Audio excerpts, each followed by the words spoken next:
آج انشاءاللہ اس کے بارے میں، دعا کے بارے میں کچھ بات کروں گا کہ ہم لوگ دعاؤں سے بہت زیادہ غافل ہیں۔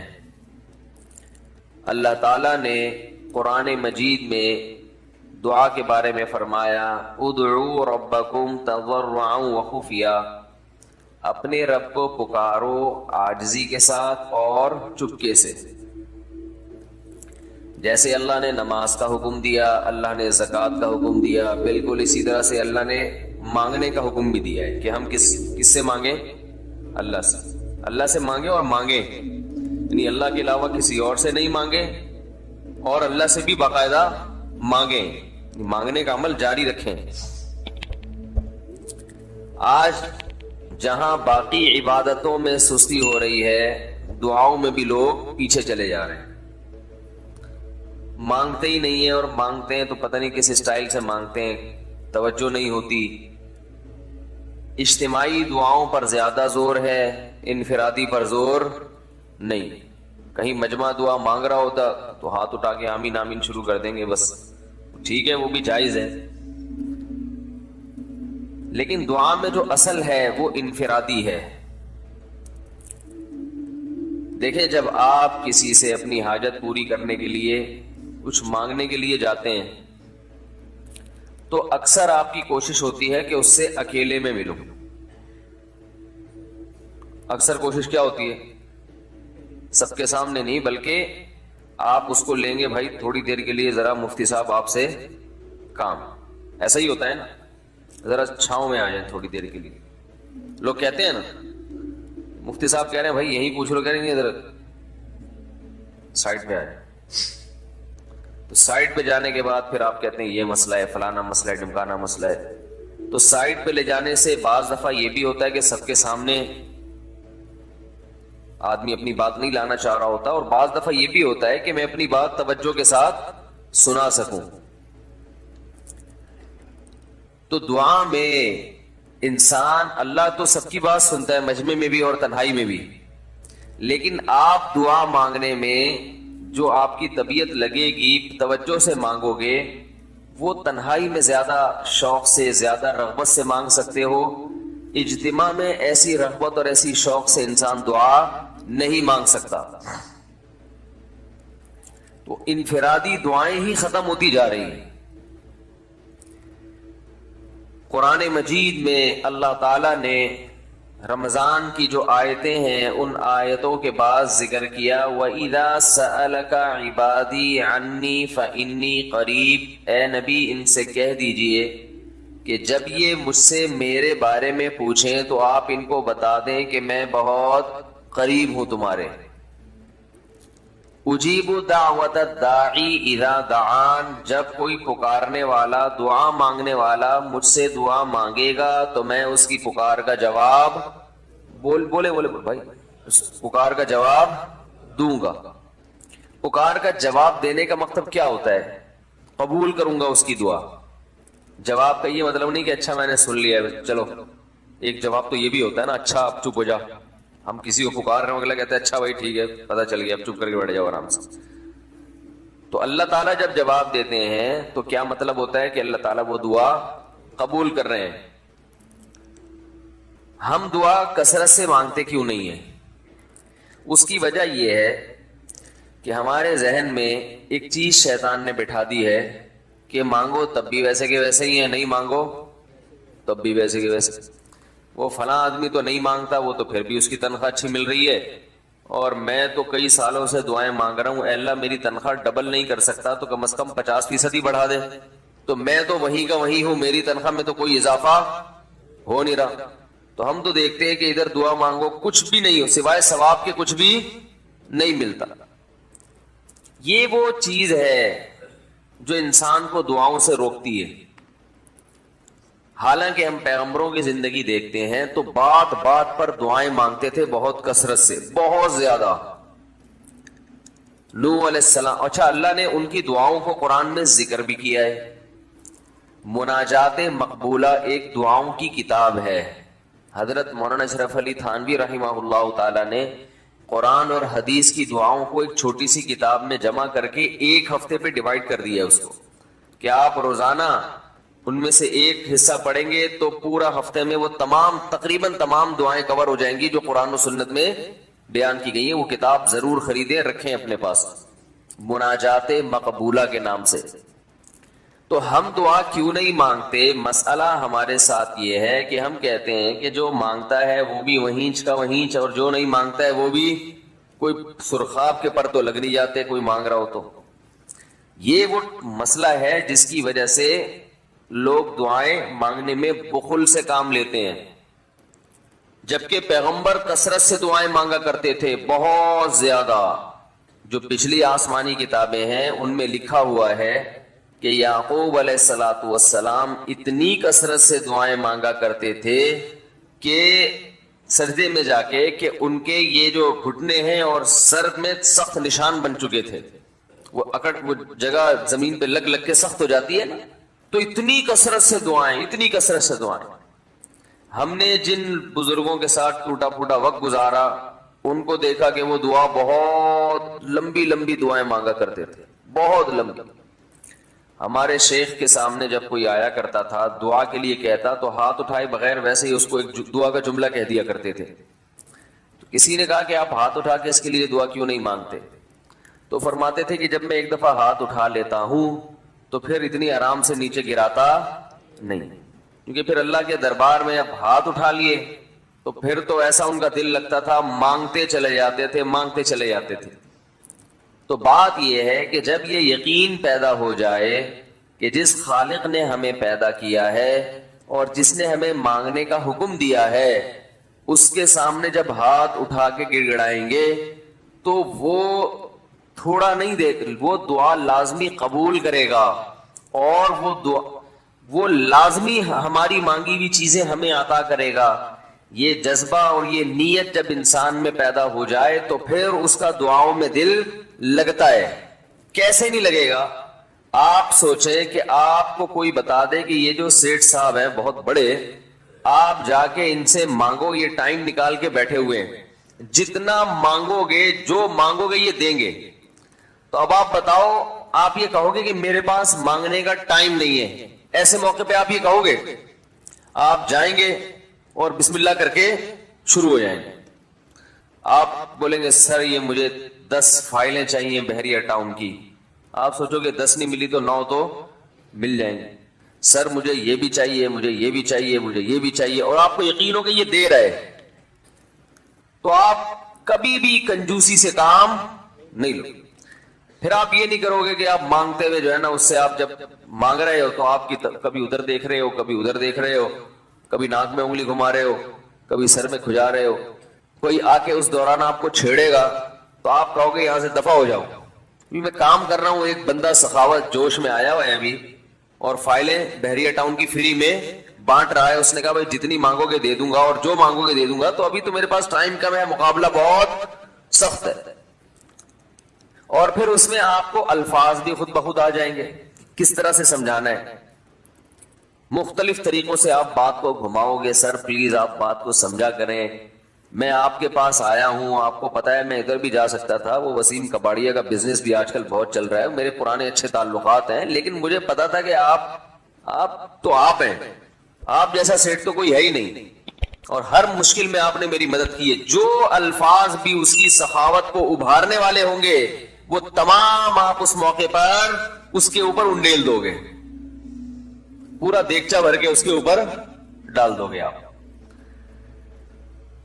تو اللہ سے جب مانگتا ہے انسان اور اس کو یقین ہو کہ اللہ میری دعا کو پورا کرے گا, تو اس یقین کے ساتھ جب دعا مانگی جاتی ہے تو اس کا اسٹائل کچھ اور ہوتا ہے, اور ایک فارمیلٹی پوری کرنے کے لیے دعا جب مانگی جاتی ہے جیسے کہ ہمارے ہاں ہو رہا ہے تو اس کا اسٹائل اور انداز کچھ اور ہوتا ہے. ہمارے ہاں دعا پڑھی جاتی ہے, مانگی نہیں جاتی. ربنا آتنا فی الدنیا حسنۃ وفی الآخرۃ حسنۃ وقنا عذاب النار, آمین. اور کہ ربنا ظلمنا انفسنا وان لم تغفر لنا وترحمنا لنکونن من الخاسرین, آمین. یہ دعا مانگی جا رہی ہے, یہ پڑھی جا رہی ہے, یہ تو پڑھی جا رہی ہے, آمین بھی پڑھا جا رہا ہے اس پہ. تو اللہ نے ہمیں یہ نہیں کہا کہ اقرأوا الدعاء عند ربکم، اپنے رب کے سامنے دعائیں پڑھا کرو. اللہ نے کہا ادعو، مانگو، پکارو، مانگو اس سے. بھیکاری جیسے بھیک مانگتا ہے نا، لوگ کہتے ہیں مانگنے کا کیا طریقہ ہے. بھائی جو بھیکاریوں سے پوچھو بھیک مانگنے کا کیا طریقہ ہے. بھیکاری اکثر ان پڑھ ہوتے ہیں. جو پڑھے لکھے بھیکاری ہوتے ہیں پھر وہ IMF سے مانگتے ہیں، وہ چھوٹی موٹی چیزیں نہیں مانگتے. بھیکاری اکثر کیا ہوتے ہیں؟ ان پڑھ، جن سے ہمارا صبح و شام واسطہ پڑتا ہے. تو یہ کسی سے بھیک مانگنے کا طریقہ سیکھ کے آتے ہیں؟ بولو نا بھائی، کسی سے طریقہ سیکھ کے آتے ہیں کہ یار وہ ذرا فلاں بندے سے چندہ مانگنا، ذرا طریقہ بتانا. اگر کوئی بتائے گا بھی تو وہ کہے گا تو اپنے پاس رکھ، مجھے پتا ہے مجھے جیب اپنی کیسے بھرنی ہے. اس موقع پہ جو اس کی حالت دیکھ کے نا وہ اپنا منہ بھی ٹیڑھا ویڑا کرے گا، کپڑے بھی پھٹے پرانے، اور بہت گھمائے گا بات کو. ایسے منہ بنائے گا جیسے دنیا میں اس سے زیادہ غریب اور محتاج کوئی ہے ہی نہیں. سحری پانی سے کیے میں نے، گھر میں بچے بھوک سے بلک رہے ہیں.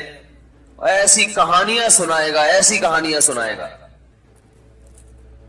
تو یہی حال انسان کا ہے جب اسے پتا ہو کہ میرا رب جو مانگوں گا وہ دے گا مجھے، تو پھر اس کے بھیک مانگنے کا انداز اور جو دعا مانگنے کا اسٹائل ہے وہ خود بخود فطرت اسے سکھا دیتی ہے. خود بخود اس کے اندر الفاظ آنا شروع ہو جاتے ہیں کہ ایسے مانگنا چاہیے. لیکن پرابلم یہ ہے، مسئلہ یہ ہے کہ دل میں یہ بات بیٹھ چکی ہے کہ قبول نہیں ہو رہی. عجیب حدیث ہے، رسول اللہ صلی اللہ علیہ وسلم نے ارشاد فرمایا کہ اللہ بندے کی دعا قبول کرتے رہتے ہیں. وہ مانگتا رہتا ہے قبول ہوتی رہتی ہے، وہ مانگتا رہتا ہے قبول ہوتی رہتی ہے، یہاں تک کہ ایک وقت ایسا آتا ہے کہ بندہ یہ کہتا ہے کہ میں مانگ رہا ہوں قبول تو ہو نہیں رہی. تو جب یہ کہتا ہے تو اس وقت قبول کرنا بند کر دیتے ہیں اللہ تعالیٰ. اللہ کہتے ہیں کہ اگر تو یہ سمجھ رہا ہے کہ قبول نہیں ہو رہی تو اب نہیں ہوگی. اب عجیب بات ہے یا نہیں ہے یہ حدیث؟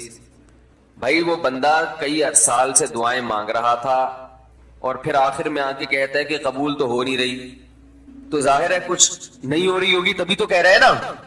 اس کو ایسا لگ رہا ہوگا کہ قبول نہیں ہو رہی. بھائی اس کو یہ لگ رہا ہوگا کہ نہیں، جو چیزیں مانگ رہا ہوں وہ تو مل نہیں رہی، تو تبھی تو وہ کہتا ہے کہ قبول نہیں ہو رہی. تو سوال پیدا ہوتا ہے پھر اللہ قبول کرنا بند کیوں کر دیتے ہیں؟ اللہ تعالیٰ جب دعائیں قبول کرتے ہیں تو اس کا انداز وہ نہیں ہوتا جیسے ایک عام انسان جب کسی کو بھیک دیتا ہے.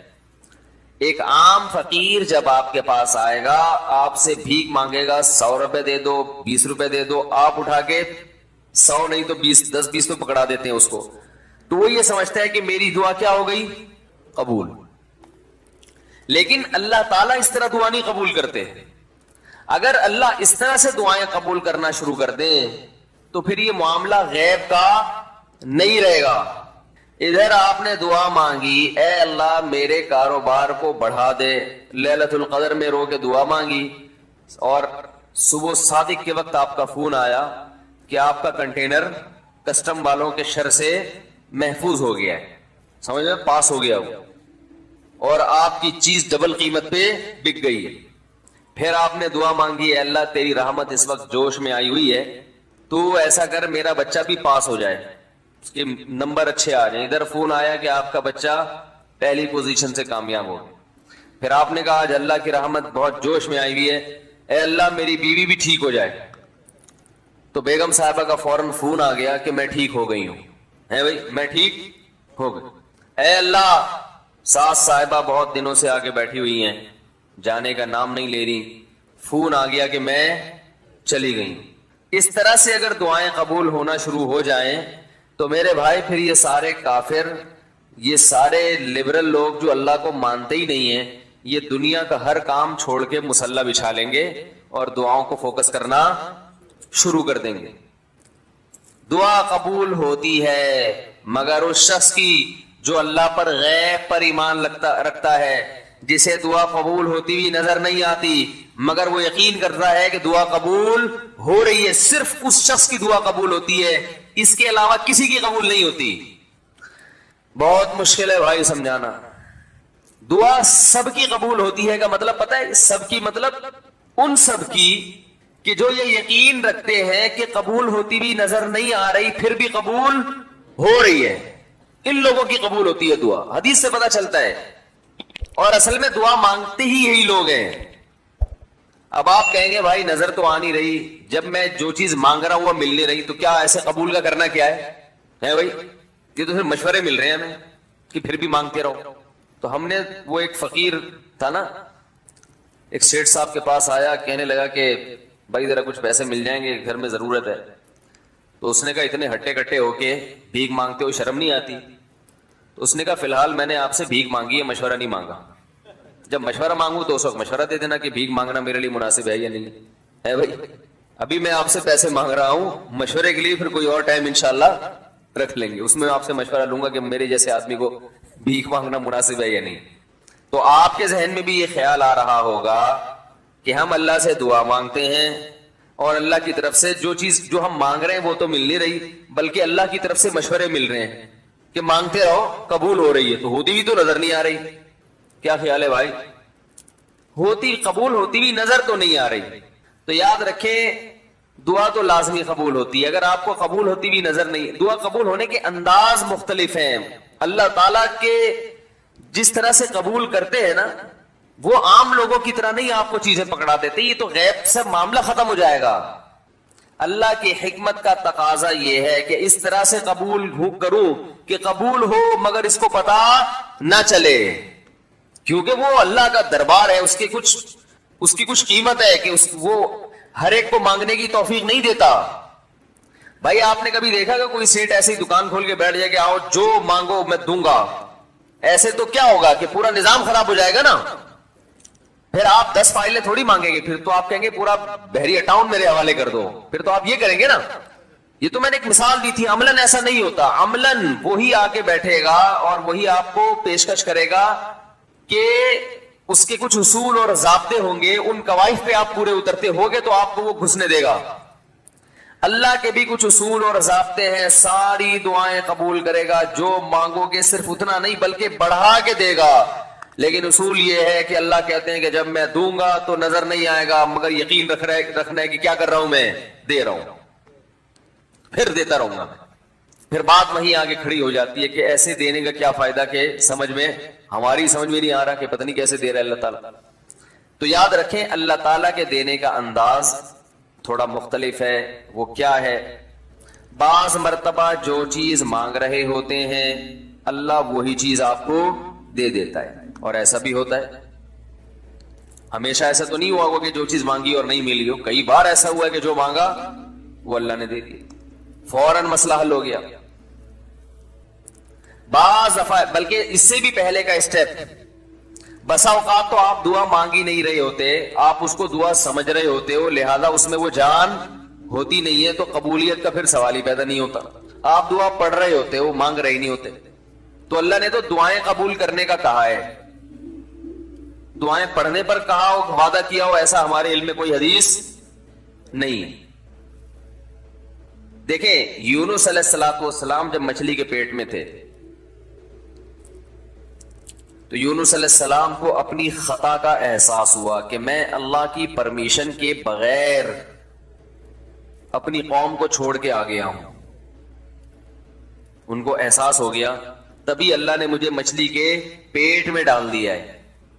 تو اب آپ نے مچھلی کے پیٹ میں جا کے یہ دعا مانگی، لا الہ الا انت سبحانک انی کنت من الظالمین. اے اللہ تیرے سوا کوئی عبادت کے لائق نہیں ہے، سبحانک تو ہر عیب سے پاک ہے، تو نے جو مجھے مچھلی کے پیٹ میں ڈال دیا تو یہ تیری غلطی نہیں ہے، تو ہر عیب سے پاک ہے. انی کنت من الظالمین، میں ہوں ظلم کرنے والا اپنی جان پہ، مجھ سے غلطی ہوئی ہے. اللہ تعالیٰ کو آپ کا یہ مانگنا اتنا پسند آیا کہ مچھلی کو حکم دیا کہ ان کو ساحل پر اگل دو. اور نہ صرف یہ کہ مچھلی نے آپ کو ساحل پہ ڈالا، وہ انبتنا علیہ شجرۃ من یقطین، یقطین کوئی درخت تھا وہ بھی اللہ نے اگا دیا دھوپ سے بچانے کے لیے. لیکن جب مصیبتوں میں ہم یہ کلمہ پڑھتے ہیں لا الہ الا انت سبحانک انی کنت من الظالمین، تو ہم یوسف علیہ السلام والے جذبے سے یہ کلمے میں جو الفاظ ہیں وہ مانگتے نہیں ہیں، بلکہ ہم یہ کلمہ پڑھتے ہیں. سمجھ رہے؟ پڑھنے کی بھی برکتیں ہوتی ہیں، میں اس کا منکر نہیں ہوں، لیکن ہمارے جو ورڈنگ ہوتی ہے نا وہ مانگنے کا اسٹائل نہیں ہوتا. ہم چھوٹے بچے تھے تو مسجد میں آیت کریمہ کا ورد ہوا کرتا تھا کہ بھائی حالات خراب ہیں آج کل، امام صاحب اسپیکر پہ اعلان کر کے بلاتے تھے آ جاؤ بھائی آیت کریمہ کا ورد ہوگا، لا الہ الا انت سبحانک انی کنت من الظالمین، 5 لاکھ دفعہ پڑھا جائے گا. تو ہم مسجد میں آتے، وہ مسجد میں دانے رکھ، ہم تو آتے تھے، اس کے بعد جلیبیاں بھی ملتی تھی، بڑی گرم گرم ٹائٹ جلیبیاں ہوتی تھی. اب تک وہ مزہ نہیں آیا جلیبی میں. تو وہ جلیبیاں بھی ہوتی تھی، اوپر دانے رکھے ہوئے ہوتے تھے، وہ 5 لاکھ دانے ہوتے تھے، ختم کرنے ہوتے تھے.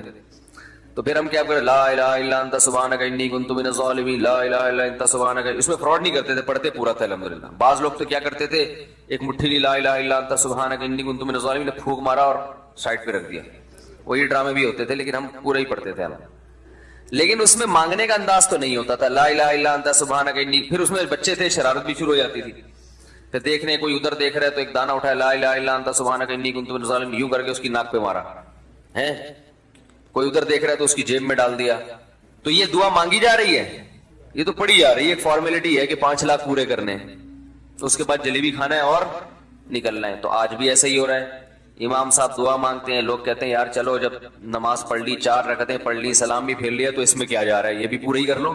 ایسا ہی ہوتا ہے نا، یہ بھی پورا ہی کر لو، آمین آمین کہہ لیں گے. امام صاحب ڈرائیور ہیں، ہم پیچھے مقتدی ہیں، تو جہاں اتاریں گے وہیں اتریں گے ہم لوگ، پہلے تو نہیں اتر سکتے. تو یہ ایک لوگوں کے ذہن میں تصور ہے.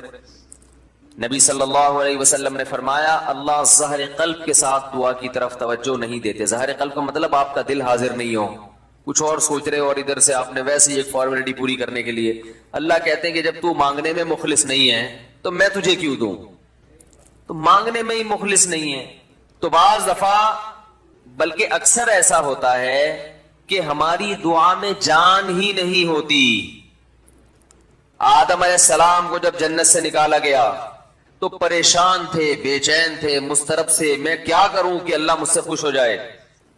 اس بے چینی میں الفاظ نہیں آ رہے سمجھ میں. فَتَلَقَّى آدَمُ مِن رَبِّهِ كَلِمَاتٍ، اللہ فرماتے ہیں اللہ نے آدم کے دل میں کلمات ڈال دیے ان کی بے چینی کو دیکھ کر کے اس طرح سے مجھے مانگو. جب انسان اخلاص کے ساتھ دعا مانگتا ہے تو الفاظ کا القاء کہاں سے ہوتا ہے؟ اللہ کی طرف سے وہ القاء ہونا شروع ہوتا ہے. اللہ کہتے ہیں اس طرح سے مانگ. حضرت حکیم اختر صاحب رحمہ اللہ تعالی نے ایک واقعہ بیان کیا. فرمایا کہ ایک شخص نے حرم میں، انہوں نے دیکھا یا کسی اور بزرگ نے دیکھا کہ حرم میں ایک شخص اللہ سے دعا مانگ رہا ہے گناہوں کی معافی کے لیے، اور اللہ سے کہہ رہا ہے کہ اے اللہ اگر تو میرے گناہ معاف کر دے گا تو بھی خوش ہوگا، اور تیرے حبیب محمد صلی اللہ علیہ وسلم بھی خوش ہوں گے کہ ایک آدمی کی بخشش ہو رہی ہے، اور تیرا یہ بندہ بھی خوش ہو جائے گا. اور اگر معاف نہیں کرے گا تو بھی خوش نہیں ہوگا، کیونکہ اللہ کو جہنم میں ڈال کے خوشی تو ہوتی نہیں ہے بندوں کو.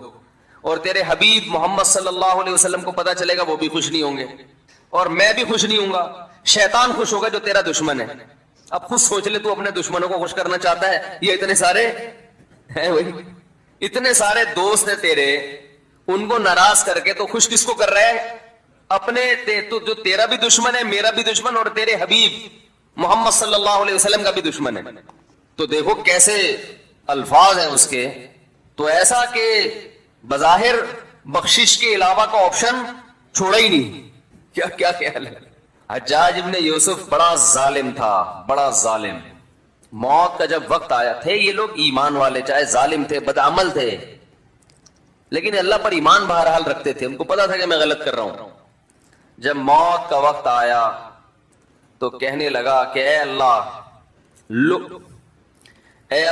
لوگ کہتے ہیں کہ تو مجھے نہیں بخشے گا، لوگ کہتے ہیں کہ میرے جیسے گناہگار کو تو نہیں بخش سکتا. بڑے عجیب الفاظ ہیں، اللہ کی رحمت کو جوش دلا رہے کہ تو ایسا کر کے دکھا دے، یعنی کچھ ایسا کر کے دکھا دے کہ جو تیرے بارے میں لوگ گمان کر رہے ہیں وہ گمان کیا ہو جائے. یہ بالکل ایسے ہے جیسے کوئی بہت بڑا سیٹ ہو، آپ اس سے بہت زیادہ بڑا قرضہ مانگنے کے لیے جائیں جو کہ عام طور پر نہیں ملتا، لیکن آپ اس کو جوش دلا رہے ہو کہ لوگ کہتے ہیں کہ تو اتنا بڑا قرضہ نہیں دے سکتا، تو آج تو اپنی سخاوت دکھا دے کہ میں اتنا بڑا قرضہ بھی دے سکتا ہوں. تو مرتے ہوئے کیا کہنے لگا کہ اللہ یہ پبلک کہہ رہی ہے کہ تو مجھے نہیں بخش سکتا، یعنی یہ تیری رحمت کو چیلنج کر رہی ہے کہ اتنے بڑے گناہگار کو نہیں بخشے گا اللہ، تو آج کیا کر لے تو یہ دکھا دے اپنی رحمت سے کہ میں اتنے بڑے گناہگار کو بھی معاف کر سکتا ہوں۔ اب پتہ نہیں اللہ نے معاف کیا نہیں کیا، وہ تو اللہ کا معاملہ اور حجاج بن یوسف کا معاملہ، لیکن علماء کہتے ہیں یہ اس نے الفاظ بڑے ڈینجرس کہے ہیں مرتے وقت۔ ڈینجرس کا مطلب یعنی دوسرے معنی میں ایسے ہے کہ اس نے اللہ کی عرش کو ہلا دیا ہوگا۔ اللہ کو مانگنا اتنا پسند ہے، پہلی بات تو یہ ذہن میں رکھیں کہ اس سے بڑی کوئی عبادت نہیں ہے دعا سے، اور دعا سے مشکل کوئی عبادت نہیں ہے۔ نماز پڑھنا آسان ہے، زکوٰۃ دینا آسان ہے، روزہ رکھنا بھی آسان، سب سے مشکل کام کیا ہے؟ دعا مانگنا۔ اسی وجہ سے ہم نے جن لوگوں کو دیکھا کہ وہ واقعی دیندار ہیں، اللہ والے ہیں، ہم نے صرف انہی کو دعائیں مانگتے ہوئے دیکھا ہے۔ عام لوگوں کو ہم نے دعاؤں کو اتنا فوکس کرتے ہوئے نہیں دیکھا، وہ دوسری چیزوں کو زیادہ فوکس کرتے ہیں، دعاؤں پہ زیادہ زور نہیں ہوتا ان کا۔ وظیفوں پہ تو ہوگا صبح شام، یہ والا اتنی دفعہ، وہ والا اتنی دفعہ، وہ بھاگ گئی واپس آ جائے اس کے لیے اتنی دفعہ، وہ جا نہیں رہی اس کے لیے اتنی دفعہ، یہ وظیفوں پہ تو ہوگا زور۔ ایسے ہوتا ہے نا ہاتھ اٹھا کے اللہ سے گڑگڑا کے مانگا جائے، یہ چیزیں کم۔ میں جب حج پہ گیا تو اپنے شیخ مرشد کے ساتھ تھا، پہلے ہی ہم نے ان کو دیکھا تھا بہت زیادہ دعائیں مانگتے ہیں، وہ بہت زیادہ ان کو دعاؤں میں دل لگتا ہے، بہت دعائیں مانگتے ہیں۔ تو مجھے کسی نے بتایا کہ یہ جب بیت اللہ کو دیکھتے ہیں تو اتنی لمبی دعا مانگتے ہیں کھڑے کھڑے کہ تم ان کے ساتھ ٹھہر نہیں سکتے۔ میں نے کہا کیوں نہیں ٹھہر سکتے؟ ہم جوان ہیں، ان کی عمر زیادہ ہو گئی اور ان کو کچھ بیماریاں بھی ہیں، تو میں نے کہا ہو جائے مقابلہ پھر، ٹھیک ہے نا، دیکھتے ہیں کون زیادہ لمبا ٹھہر لیتا ہے۔ تو جب بیت اللہ پہنچے، ان کی نظر بیت اللہ پہ پڑی، ذرا قریب گئے۔ یہ جو کہتے ہیں نا بیت اللہ پہ نظر پڑتے ہی وہیں ٹھہر جاؤ، شروع ہو جاؤ، ایسا نہیں ہے۔ بیت اللہ پہ اگر نظر پڑی ہے آپ کی تو کوئی بات نہیں، اور قریب چلے جائیں۔ کوئی دوسرا عمل کرنے سے پہلے دعا مانگیں۔ پہلی نظر کا مطلب یہ ہوتا ہے کہ جب نظر پڑی ہے تو اب طواف شروع کرنے سے پہلے یا کوئی دوسرا عمل کرنے سے پہلے آپ جا کے دعا مانگیں، تو وہ دور سے نہیں بلکہ جتنا قریب جا کے مانگیں اتنا زیادہ اچھا۔ لوگ کیا کرتے ہیں، یوں منہ نیچے کر کے جا رہے ہوتے ہیں کہ پہلی نظر پڑ گئی تو پھر دعا کا موقع نکل جائے گا، تو یوں وہ ٹکرا بھی جاتے ہیں۔ کچھ نہیں ہوتا، نظر پڑ جائے تو اور تھوڑا قریب جائیں، قریب جا کے دعا مانگیں۔ تو ان کو ہم نے دیکھا کہ انہوں نے دعا مانگنا شروع کی، میں بھی کھڑا ہو گیا ساتھ میں، ہم نے کہا چلو ہم بھی مانگتے ہیں۔ تو وہ اتنی دیر تک حالانکہ کمر میں بھی تکلیف، بیماریاں بھی ہیں، شوگر بھی ہے، تو بالآخر میں نے ہتھیار ڈال دیا۔ میں نے کہا میں اتنی دیر کھڑا نہیں ہو سکتا، اور میں پھر اب بیٹھتے ہوئے شرم بھی آ رہی تھی کہ وہ بولیں کہ میری عمر زیادہ ہے اور یہ دیکھو ابھی جوان، شادیاں تو کرتا رہتا ہے، تو یہ کیا شادیاں کرے گا جو اب کھڑا نہیں ہو سکتا اتنی دیر۔ تو وہ اتنی دیر ہو گئی تو میں بیٹھ گیا واقعی۔ تو کئی ایسے ہمارے اکابر گزرے ہیں، بزرگ گزرے ہیں، 1 گھنٹہ، 2 گھنٹہ، 3 گھنٹہ۔ مرکز میں، تبلیغی مرکز میں کسی نے بتایا کہ ایک بزرگ کو میں نے دیکھا صبح اشراق کے وقت دعا مانگنا شروع کی ہے اور ظہر کی نماز میں اٹھے۔ اشراق کے وقت دعا مانگنا شروع کی اور کب اٹھے؟ یہ وہ لوگ تھے جن کا دعاؤں میں دل لگتا تھا۔ اب بتائیں دعا مشکل عبادت ہے یا نہیں؟ حضرت عمر رضی اللہ تعالی عنہ کا قول ہے، فرماتے ہیں کہ مجھے اس بات کی پرواہ نہیں ہوتی کہ میری دعا قبول ہو رہی ہے کہ نہیں ہو رہی، مجھے اس کی فکر رہتی ہے کہ دعا مانگنے کی توفیق مل رہی ہے کہ نہیں مل رہی۔ کیونکہ اللہ جب ناراض ہوتا ہے نا کسی سے، مانگنے کی توفیق چھین لیتا ہے اللہ تعالیٰ، اور مانگنے کی توفیق دی ہوئی، اس کا مطلب اگر ناراض ہے بھی تو اتنا زیادہ نہیں ہے، تھوڑا بہت ہے، وہ تلافی چاہتا ہے کہ آپ کر لو۔ مانگنے کی توفیق ملنا اس کی علامت ہے کہ اللہ اگر ناراض بھی ہے تو بہت زیادہ نہیں روٹھا ہوا، بلکہ اس نے سوری کا آپشن دیا ہوا ہے کہ چلو مانگ کے اپنا منا لو، مجھے کسی بھی طریقے سے راضی کر لو۔ دعا کا اس قدر فائدہ ہوتا ہے انسان کو، اس قدر فائدہ ہوتا ہے، آپ مانگنا شروع کریں، زندگی چینج ہونا شروع ہو جائے گی، آپ کی زندگی میں تبدیلی آنا شروع ہو جائے گی۔ جتنا تعلق اللہ کے ساتھ دعا کے ذریعے بنتا ہے اتنا تعلق کسی اور چیز سے نہیں بنتا. دو سجدوں کے درمیان کون سی دعا ہے؟ ساجد صاحب انڈیا سے پوچھتے ہیں دو سجدوں کے درمیان جلسے میں کون سی دعا پڑھنی چاہیے؟ نیز جو مشہور دعا ہے اللہم اغفر لی ورحمنی وجبرنی ورزقنی، کیا اسی ترتیب سے آگے پیچھے پڑھ سکتے ہیں؟ اس میں کوئی گناہ تو نہیں ہے؟ جناب ساجد صاحب میری معلومات کے مطابق جو حدیث میں دعا ثابت ہے اللہم اغفر لی ورحمنی وعافنی وہدنی ورزقنی وجبرنی ورفعنی، تو یہ الفاظ ہیں. تو بہتر یہ کہ جو ترتیب حدیث میں وارد ہوئی ہے اسی ترتیب سے پڑھیں. اگر آپ کے علم میں کوئی دوسری روایت ہے جس میں ترتیب مختلف ہے تو اس سے بھی پڑھ سکتے ہیں. جتنی روایتیں اس بارے میں وارد ہوئی ہیں اور ان میں جو الفاظ ہیں سب الفاظ کے لحاظ سے آپ پڑھ سکتے ہیں. میرا معمول چونکہ ان الفاظ کے ساتھ ہے اس لیے میں یہ الفاظ سے پڑھتا ہوں، اور یہ کیونکہ مجھے حدیث میں یہ الفاظ ملے اللہم اغفر لی ورحمنی وعافنی وہدنی ورزقنی وجبرنی ورفعنی. تو اس خوش فہمی میں مبتلا ہوتا ہے کہ میں ہمیشہ اسی سٹائل میں زندگی گزارتا رہوں گا. یہ حماقت اور بے وقوفی ہے کہ جیسے آج ہو ویسے آپ کل ہوگے. اسی حماقت میں انسان گناہ کرتا ہے، عیاشی کرتا ہے، ناجائز کام کرتا ہے. وہ یہ بھول جاتا ہے کہ حساب و کتاب کا دن تو بہت بعد میں آئے گا، بڑھاپا بہت پہلے آ جائے گا. بڑھاپا بھی حساب و کتاب کے دن سے پہلے کا ایک حساب و کتاب اللہ نے دنیا میں رکھا ہے. چال میں مضبوطی، انسان کی آواز میں مضبوطی، بات چیت، اور اس کے بعد ننکسہ فی الخلق. اللہ فرماتے ہیں انسان کو ہم ریورس گیئر لگا دیتے، چلو بھئی جہاں سے آئے تھے اسی حالت پہ جانا شروع. قرآن میں اسی کو دوسری جگہ یوں فرمایا اولم نعمرکم ما تذکر فیہ من تذکر ما یتذکر فیہ من تذکر وجاءکم النذیر. قیامت کے دن اللہ تعالیٰ کہیں گے کہ کیا میں نے تمہیں اتنی عمر نہیں دی تھی کہ اگر کوئی نصیحت حاصل کرنا چاہتا تو حاصل کر لیتا، اتنا ٹائم ملا تھا اس کو. وَجَاءَكُمُ النَّذِيرُ، اور تمہارے پاس ڈرانے والا بھی آیا. یعنی ایک تو اللہ نے عمر اتنی دی ہے کہ اس میں بھی انسان عقل سے کام لے تو اسے عبرت حاصل ہو جائے. دوسرا اس کے علاوہ بھی اللہ ڈرانے والے بھیجتے رہے. مفسرین لکھتے ہیں کہ یہ ڈرانے والا کون ہے؟ تو علماء لکھتے ہیں کہ یہ ایک نہیں ہے، یہ ہر دور میں ڈرانے والے آتے رہے. اس میں پیغمبر بھی داخل ہیں، اس میں علماء بھی داخل ہیں، اس میں بے جان چیزیں بھی داخل ہیں. جو حادثات ہم صبح و شام اپنی آنکھوں سے دیکھ رہے ہیں یہ حادثے بھی ہمیں ڈراتے ہیں. تیرے ساتھ بھی ایسا ہو سکتا ہے. پہلے زمانے میں کوئی حادثہ ہوتا تھا، کوئی ایکسیڈنٹ ہوتا تھا تو انسان کے جسم کے جو آرگن ہیں وہ ڈیمیج ہو جاتے تھے. آج بیٹھے بیٹھے ڈیمیج ہو رہے ہیں.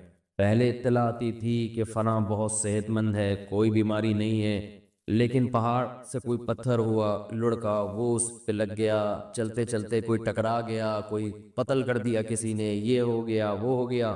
لیکن جیسے جیسے دنیا ترقی کر رہی ہے، دنیا کی بے ثباتی میں، دنیا کے غیر یقینی ہونے کی کیفیت میں کمی کے بجائے اضافہ ہو رہا ہے. ترقی کا تقاضا یہ تھا کہ موت کا امکان بڑھنے کے بجائے کم ہو جاتا، لیکن جتنی ترقی ہو رہی ہے چند بیماریاں تو ختم ہو گئیں، لیکن اس کی جگہ دوسری ایسی بیماریوں نے جنم لیا کہ وہ موت کا امکان کم ہونے کے بجائے بڑھ گیا ہے. اب ایکسیڈنٹ ہونے کے لیے گاڑی کا ٹکر مارنا ضروری بولے بھائی نہیں، بیٹھے بیٹھے بندے کے گردے فیل، اطلاع آتی ہوئی ٹھیک ٹھاک بندہ ہے جی، گردے جواب دے گئے. بیٹھے بیٹھے اطلاع آتی ہے جی ہارٹ نے کام کرنا چھوڑ دیا. کیوں چھوڑ دیا بھائی؟ بہت سی بیماریوں میں تو ڈاکٹر کو بھی ریزن پتا نہیں ہوتی ہے کیا ہو گیا اس کو بیٹھے بیٹھے. تو گردے خراب، جگر خراب، ہارٹ اٹیک، ایسی ایسی بیماریاں. ہمارے ایک جوان دوست فٹ فاٹ صبح اٹھے ہیں تو آدھے پیرالائز، آدھے دھڑنے کام کرنا چھوڑ دیا. یہ اللہ کی طرف سے سگنل ہوتا ہے کہ ابھی آدھا خراب ہوا ہے، تھوڑے دنوں میں پورا خراب ہو جائے گا. جیسے اس آدھے دھڑ کے خراب ہونے کی آپ کو امید نہیں تھی، آپ خوش فہمی میں تھے کہ میں پورا ہی صحیح رہوں گا، جیسے ابھی پورا صحیح ہوں تو ہمیشہ پورا صحیح۔ اللہ آدھے پہ فالج گرا کے بتاتے ہیں کہ آدھی موت میں نے تجھے دے دی، ایسے ہی باقی بھی مر جائے گا کسی دن۔ لیکن جس کی پوری باڈی ٹھیک ہے وہ بھی موت کے لیے تیار نہیں، جس کی آدھی خراب ہو گئی آدھی ٹھیک ہے وہ بھی کھوپڑی میں موت کا تصور بٹھانے کے لیے تیار نہیں۔ ہر کام کے لیے ایگری ہے، معذرت کے ساتھ وہ کمبخت مرنے کے لیے تیار نہیں ہے۔ کمبخت کا لفظ تو ہلکی گالی ہے، کھوپڑی میں یہ بٹھانے کے لیے تیار ہی نہیں ہے کہ میں مر بھی سکتا ہوں۔ بڑھاپا ہے آگے، رسول اللہ صلی اللہ علیہ وسلم نے فرمایا جوانی کو غنیمت سمجھو، کس سے پہلے؟ بڑھاپے۔ یہ میں حدیث کا پہلے ترجمہ کر دیتا ہوں تاکہ پوری حدیث ایک دفعہ سامنے آ جائے۔ صحتک قبل سقمک، بیماری سے پہلے غنیمت سمجھو صحت کو۔ آپ آج صحت مند ہیں، کل صحت مند بولیں نہیں ہوں گے۔ یہ جو فٹ فاٹ گھوم رہے ہیں ہمیشہ تھوڑی فٹ فاٹ رہیں گے آپ، کس خوش فہمی میں مبتلا ہو گئے بھائی۔ جو ڈاکٹر لوگوں کو صحت دیتا ہے وہ خود کل بیمار پڑا ہوگا بستر پہ۔ صحتک قبل سقمک، فراغک قبل شغلک، فرمایا آج کی فراغت کو مشغولیت سے پہلے غنیمت سمجھو۔ آج آپ کے لیے عبادت کا ٹائم ہے، آج آپ کے پاس اللہ کے بارے میں سوچنے کا ٹائم ہے، آج آپ کے پاس خیر کے کاموں کا ٹائم ہے۔ کل ایسی مصروفیت آ سکتی ہے، کیا ہو سکتا ہے سر کھجانے کی فرصت آپ کے پاس نہ ہو، کوئی ایسی ٹینشن آ سکتی ہے کہ اسی میں مشغول ہو جاؤ۔ ابھی تو پب جی کھیلتے رہو بیٹھ کے، فارغ ہو۔ کوئی بیماری مسلط ہو سکتی ہے۔ مشغولیت کا مطلب یہ نہیں کوئی ایسی جاب لگ جائے جس میں آپ 24 گھنٹے مشغول ہو، یہ بھی ممکن ہے۔ مشغولیت کا مطلب کوئی ایسی فکر، کوئی ایسی ٹینشن جو آپ کو تمام چیزوں سے غافل کر دے اور ایک ہی چیز کے پیچھے آپ لگے رہو، اس میں آپ کو کسی دوسری چیز کے بارے میں سوچنے کا موقع نہ ملے۔ جیسے کوئی بھوکے سے پوچھے کہ 2 اور 2 کتنے، تو وہ جواب میں کہتا ہے 4 روٹیاں۔ بھوک ایسی ٹینشن ہے کہ آدمی کو ہر چیز سے غافل، صرف وہ روٹی کے بارے میں سوچے گا۔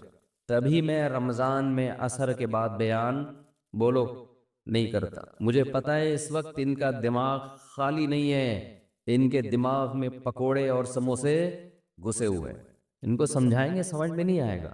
نبی صلی اللہ علیہ وسلم نے فرمایا پچھلی امتوں میں ایک پیغمبر نے جہاد کا حکم دیا اپنے ماتحت لوگوں کو۔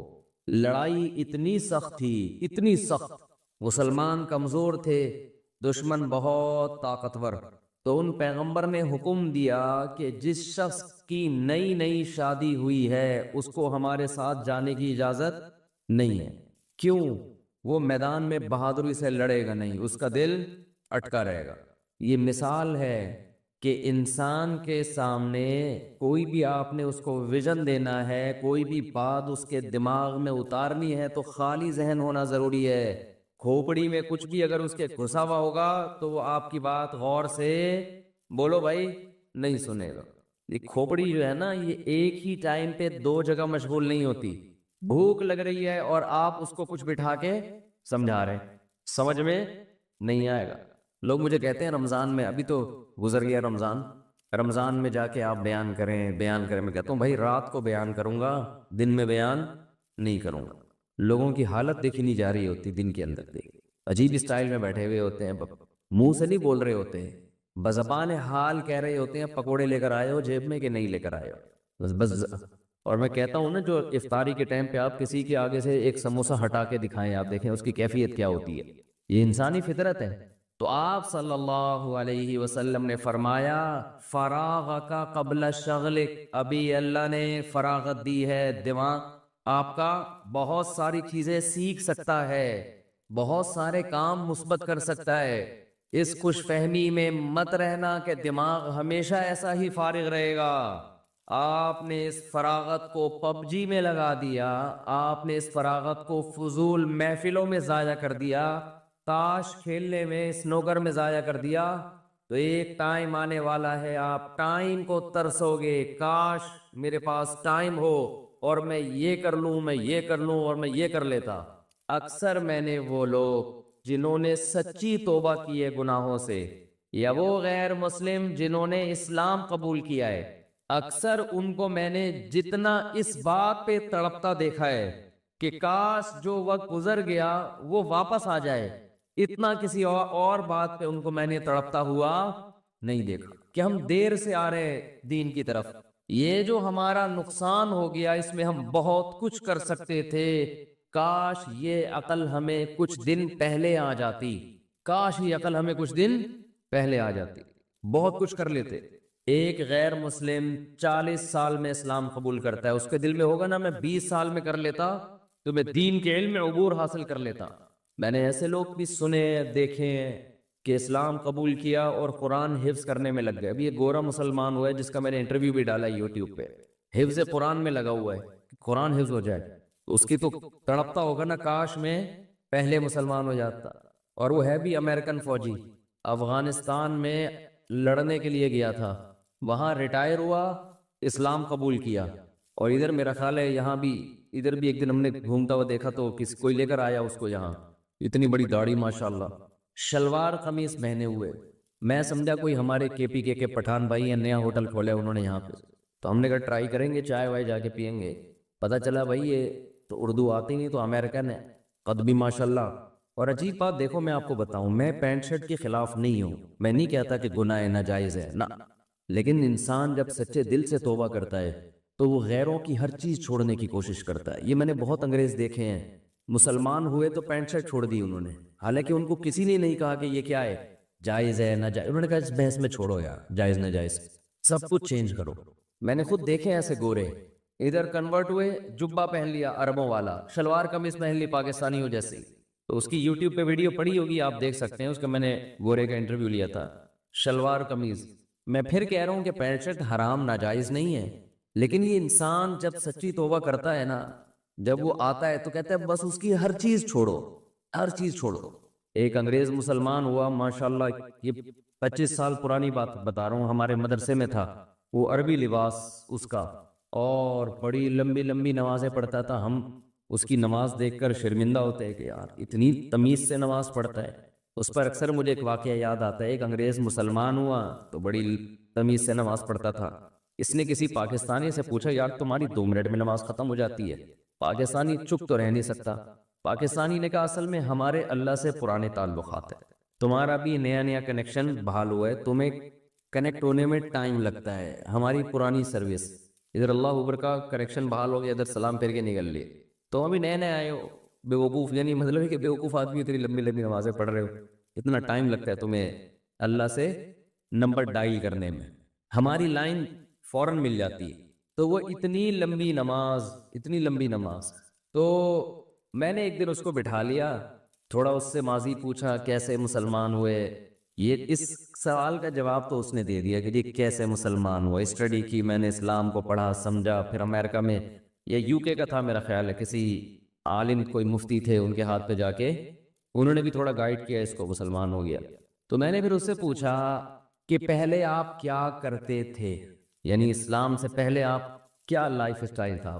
ہمارے اکثر لوگ فخر سے بتانا شروع کر دیتے ہیں، ابے اسلام سے پہلے تو میں بڑا ماڈرن تھا، میں یہ کرتا تھا، میں یوں کرتا تھا، میں ایسے، اتنی لڑکیوں سے میری دوستی تھی، فوراً شروع ہو جاتے ہیں نا لوگ، میری تو اتنی گرل فرینڈز تھیں اور اتنی لڑکیاں تھیں اور ایسے نائٹ کلب اور اتنی بوتلیں، میں ایک ایک ٹائم پہ اتنے پیک پی جاتا تھا۔ شرابی جو ہے نا، شرابی، ان کی ٹائمنگ پیک کے حساب سے ہوتی ہے، کراچی سے حیدرآباد 3 پیک لگیں گے پہنچنے میں، ہم تو کہہ رہے ہیں 2 گھنٹے لگیں گے۔ ہیروئن شو کے سٹے ہوتے ہیں، ان سے پوچھو نا ہیروئن جی سے کہ کراچی سے حیدرآباد کتنی دیر کا ٹائم ہے، کہنے 3 چھوٹے لگتے ہیں پہنچنے میں۔ تو ہر آدمی اپنے حساب سے ٹائم کو ناپتا ہے۔ تو یہ جو تھا، اس عام طور پہ لوگوں سے پوچھا جائے تو بتاتے ہیں میں ایسے تھا، میں یوں تھا، پھر اپنی تصویریں بھی رکھی ہوئی ہوتی ہیں بعض لوگوں نے کہ دیکھو میں ایسے ڈانس کرتا تھا، یہ گرل فرینڈ تھی، یہ تھا وہ تھا، وغیرہ وغیرہ۔ لیکن جب انسان سچی توبہ کرتا ہے تو اس کی یہ کنڈیشن نہیں ہے۔ گورے ہیں، گوروں میں کچھ چیزیں بڑی خاندانی ہیں، شاید 2 نمبر ہی نہیں ہے، شاید کہہ رہا ہوں 100% تو کوئی نہیں کہہ سکتا۔ میں نے اس سے پوچھا، میں نے کہا بھائی آپ ماضی میں کیا تھے؟ ایسے کہا، اس نے کہا ماضی میرا ختم، میں نے بھلا دیا ہے، اس پہ میں تبصرہ کرنا بھی پسند نہیں کرتا۔ ہمارے جیسا دیسی ہوتا تو ہم فوراً لڑکیوں کی تصویریں، یہ دیکھو یہ تھی میری گرل فرینڈ، اللہ کے لیے میں نے ان کو چھوڑا ہے. دیکھ رہے ہو یہ بوتلیں دیکھی، کبھی دیکھی ہے یہ بوتل آپ نے؟ خواب میں بھی دیکھی ہے یہ بوتل کبھی؟ آپ نے تو فیڈر دیکھا ہوگا. یہ بوتلیں پیتا تھا میں، ایک چمچہ پی کے دکھاؤ. ہم فوراً کس پہ آتے ہیں؟ شو بازیوں پہ. اس نے کہا بھائی ماضی کے قصے کیا تھا کیا نہیں تھا، پلٹ کیا یوٹن لیا میں نے، بس ختم. دماغ سے اس کا اثر پڑتا ہے. انسان جب اپنے ماضی کے گناہوں کو یاد کرتا ہے اور وہ چھوڑ چکا ہو تو وہ اس کی مستقبل والی زندگی پہ اثر ڈالتے ہیں کہ تو یہ تھا تو ایک اور دفعہ اگر کر لیا تو کیا ہو گیا. بھائی دماغ سے نکالو ان چیزوں کو. بس ہم نہیں تھے، ہم ہمیشہ سے ایسے ہی ہیں. پرانا زمانہ یاد آ کے ستاتا ہے انسان کو کہ میں کیسی عیاشی کرتا تھا اور کیا تھا اور کیا تھا. میں نے کہا اچھا اپنا نام تو بتا دو، پرانا نام کیا تھا؟ ہم بھی تو پاکستانی ہیں نا. میں نے کہا ٹھیک ہے نہیں بتاؤ بھائی، بالکل مجھے شوق نہیں آپ کی ماضی کا. اچھا لگا اس کا یہ جواب مجھے. میں نے کہا نام بتا دو کیا تھا؟ اس نے کہا نام بھی نہیں بتاؤں گا، میں نہیں بتاؤں گا. اس نے کہا میں نہیں بتاؤں گا، مجھے نام بھی پرانا اس کا تذکرہ بھی اچھا نہیں لگتا. کیا اسلام پہ فخر ہے. دیکھو کوئی بھنگی ہو اور 20ویں گریڈ کا آفیسر بن جائے، وہ لوگوں کو بتائے گا کہ میں پہلے بھنگی تھا؟ بولتے کیوں نہیں؟ وہ بے عزتی محسوس کرے گا. یار چھوڑو، اب اللہ نے ہمیں یہ عہدہ دے دیا ہے، ہم کیوں اپنا بتائیں کہ پہلے ہم جھاڑو لگاتے تھے، چمار تھے، ہم یہ کرتے تھے، ہم یوں کرتے تھے. اس میں عزت نہیں بے عزتی ہے. لوگ کہیں گے ابے تھا تو وہ نا، تھا تو بھنگی، تھا تو چمار، لوگ تانے دیں گے نا. نبی صلی اللہ علیہ وسلم نے فرمایا کہ اسلام کی مٹھاس وہ شخص چکھے گا کما قال صلی اللہ علیہ وسلم، کہ اسلام کے بعد کفر میں جانا اس کو ایسا لگے جیسے آگ میں چھلانگ لانا. ایسی نفرت ہو جائے اس کو ماضی کی زندگی سے کہ اللہ نے مجھے اس برائی سے نکال لیا ہے. اس کی گورے کی یہ کیفیت تھی کہ بھئی نام بھی نہیں، کیونکہ وہ سمجھتا تھا یہ میری بے عزتی کی بات ہے. اسلام دے دیا اللہ نے، نام دے دیا محمد، یوسف، کوئی بھی، ابھی مجھے اس کا نام ذہن میں نہیں ہے کیا نام تھا. تو میں کیوں اپنے آپ کو مائیکل اور ایڈیسن اور ایرک اور وہ جو مختلف نام ہوتے ہیں، جانسن اور یہ سب کیوں بتاؤں بھائی؟ چھوڑو جو بھی تھا. یہ توبہ کی تکمیل کی علامت ہے. کیسی توبہ کی ہے؟ خاندانی. کہ اسلام پہ اتنا فخر ہے، کفر سے اتنی نفرت ہے کہ کفر کی کوئی یادگار، کوئی تختی اپنے ساتھ لگانے کے لیے تیار نہیں ہے. سمجھ میں نہیں آ رہی میرا خیال ہے بات. یہ ہے خاندانی توبہ. تو ہم تو پھر بھی ہمارے ہاں لوگ جاب کے لیے اپنے نام تبدیل کر رہے ہیں. مجھے پاس تو آتے رہتے کال سینٹر میں، کال آتی ہے تو ہم بتاتے ہیں میں جانسن بات کر رہا ہوں. ابے میں نے کہا تیرا نام وہ ستار ہے، اتنا اچھا نام ہے، میں بیانات میں اکثر ذکر کرتے رہتا ہوں، وسیم بھائی، ستار بھائی، اور تو اپنے آپ کو کیا کہہ رہے فون پہ؟ جانسن. کہہ رہے نہیں، ایکچولی وہ لوکیشن چینج کرنی پڑتی ہے کہ وہ سمجھیں گے پاکستان سے بات کر رہے تو پھر وہ ہم یہ شو کرتے ہیں جیسے میں امریکہ سے بات کر رہا ہوں، میں جانسن بات کر رہا ہوں. مجھے تو بڑی غیرت آتی ہے یار، تمہیں اللہ نے اسلام دیا اور تم کیا بنے ہوئے ہو؟ جانسن بنے ہوئے. ایسا رہو قبر میں فرشتہ آئے حساب و کتاب کے لیے، کیا نام ہے آپ کا؟ آپ کہیں میں ستار. امی تو جانسن ہے، ستار نہیں ہے. تو کیا ہے؟ تو جانسن بات، تو مائیکل بات کر رہا ہے، تو جارج کیا نام ہے وہ، برنارڈ بات کر رہا ہے. جو بھی نام ہوتے ہیں ان کے نام تو انسان کی پہچان. سب سے پہلے نام سے مذہب کا پتہ چلتا ہے، نام سے پتہ چلتا ہے اس کا مذہب کیا ہے. میں ازبکستان گیا تو وہاں ان کی زبان میں ہماری سمجھ میں ایک لفظ نہیں آتا تھا، پتہ نہیں کیا بول رہے ہوتے تھے، بالکل ہی الگ زبان ہے، ایک لفظ سمجھ میں نہیں آتا. جب نام پوچھتے یوسف، عبداللہ اور عبد الرحمن، ایسا لگتا ہے جیسے ہمارا پاکستانی ہے، نام ہمارے جیسے. پوری دنیا میں جہاں بھی جاؤ گے مسلمان کس سے پہچانا جائے گا؟ نام سے. نام شاعر میں سے آتا ہے، یہ آپ غیر مسلموں والا نہیں رکھ سکتے. سمجھتے نہیں ہو بات کو، میرا خیال ہے. تو فخر کرو بھائی اسلام پہ، اللہ نے اسلام دی. اچھا اس گورے کی خاص بات یہ، وہ عربی سیکھ رہا ہے اور مجھے کہہ رہا تھا جس دن میں نے عربی سیکھ لی میں انگلش میں بات کرنا چھوڑ دوں گا. نہیں آ رہی بات؟ آپ کہیں گے کچھ زیادہ ہو گیا، اتنا تقوی ہم افورڈ نہیں کر سکتے. میں جائز ناجائز کی بات نہیں کر رہا، آپ انگلش بولے. اس نے کہا وجہ اس کی یہ ہے کہ یہ میں اس کی جو اپنے ساتھ میری براہ راست بات ہوئی نا وہ بتا رہا ہوں آپ کو. اس نے کہا جو روحانیت عربک میں ہے وہ انگلش میں نہیں ہے. اس نے کہا انگلش میں شو بازی زیادہ، یہ اس کے الفاظ ہیں، شو بازی زیادہ اس زبان میں، اسٹائل زیادہ ہیں. یہ گورے کے الفاظ ہیں، اور گورا بھی کوئی بچہ نہیں تھا، میرا خیال ہے 45-50 سال کا تو پورا آدمی ہوگا پراپر. تو ہوتا ہے نا بچے جذباتی ہوتے ہیں، تو وہ آ گئے تو کہہ رہے اس میں تکبر اسٹائل یہ اس میں زیادہ ہے، پھر بھی سیکھیں آپ، بین الاقوامی زبان ہے، ضرورت ہے۔ اس کو تو آتی تھی نا، اس لیے کوئی ٹینشن نہیں تھی، اس نے کہا عربی سیکھوں گا، اور بھی بڑی قربانی ہے اس